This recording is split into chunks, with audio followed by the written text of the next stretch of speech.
In February of this year, a pastor died in a town of eastern Congo. During his funeral, his coffin was broken into by family members, and his family members handled his body. Nearly 50 people who attended that funeral were dead within weeks. That single funeral is now believed to be the spark for an outbreak that has killed more than 800 people. That story captures exactly why this outbreak has been so hard to contain. It started quietly in a place already torn apart by conflict and spread before anyone even knew the Ebola outbreak existed. This matters because the World Health Organization has now declared this to be the 17th Ebola outbreak in the Democratic Republic of Congo. And unlike past outbreaks, there is no approved vaccine or treatment for this specific virus strain involved. So, it's imperative to ask today's question: How can the Ebola outbreak be most effectively controlled? My answer is through a strategy built on three main pillars. First, rebuilding community trust to stop resistance at the source.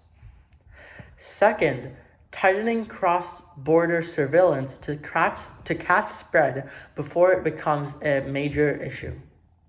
And third, surging international medical capacity into the hardest hit zones of Africa, or wherever the place hit is.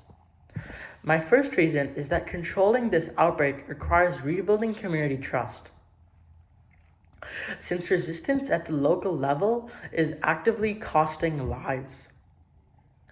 Doctors Without Borders reports on July 12th of this year that an Ebola burial team was attacked and 11 patients fled a treatment facility during this response. This matters because no surveillance system or treatment center can function if the community actively resists it. The pastor's funeral that started this outbreak wasn't a failure of medicine, it was a moment where local burial customs collided with public health needs. And nobody had built the trust needed to bridge that gap in advance. Until health workers are seen as allies rather than threats, cases will keep slipping through even the best designed responses and systems.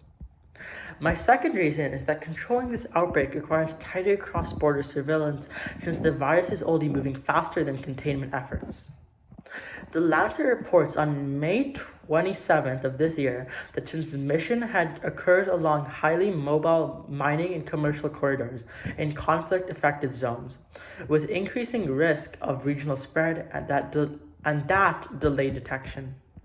And that delayed detection significantly amplified transmission early on.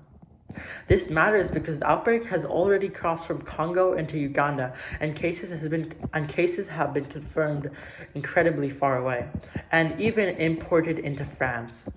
A virus that moves through mining corridors and commercial trade routes cannot be contained by a response that stops at a national border. Real control requires the Democratic Republic of Congo, Uganda, and neighboring countries sharing case data and coordinating checkpoints in real time, not managing this as separate national outbreaks. My third and final reason is that controlling this outbreak requires surging international medical capacity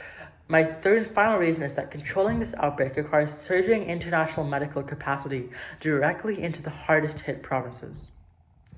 Doctors Without Borders reports on July 12th of this year that more than 1,400 of their staff are currently on the ground in the Democratic Republic of Congo and Uganda, treating patients and setting up isolation units. Precisely because there is no approved vaccine or treatment for this virus strain driving this outbreak. This matters because with no vaccine to fall back on, survival depends entirely on how quickly a sick patient reaches a properly staffed isolation unit for supportive care. Every isolation bed and every trained medical worker on the ground directly converts into lives saved, which makes surge capacity the single most direct lever available in an outbreak with no medical shortcut. because there's no vaccine. So how can this Ebola outbreak be most effectively controlled? First, through rebuilding local trust so communities stop resisting the response. Second, by tightening cross-border coordination and communication so the virus cannot outrun their containment efforts. And third, surging international medical capacity into isolation units, since no vaccine exists to shortcut this fight. In that funeral, in that funeral for the pastor, a broken coffin and a grieving family strike a chain that has already killed more than 800 people. The response that stops the next train like it won't come from a lab breakthrough. It will come from trust, coordination, and boots on the ground arriving faster than viruses can spread. Thank you.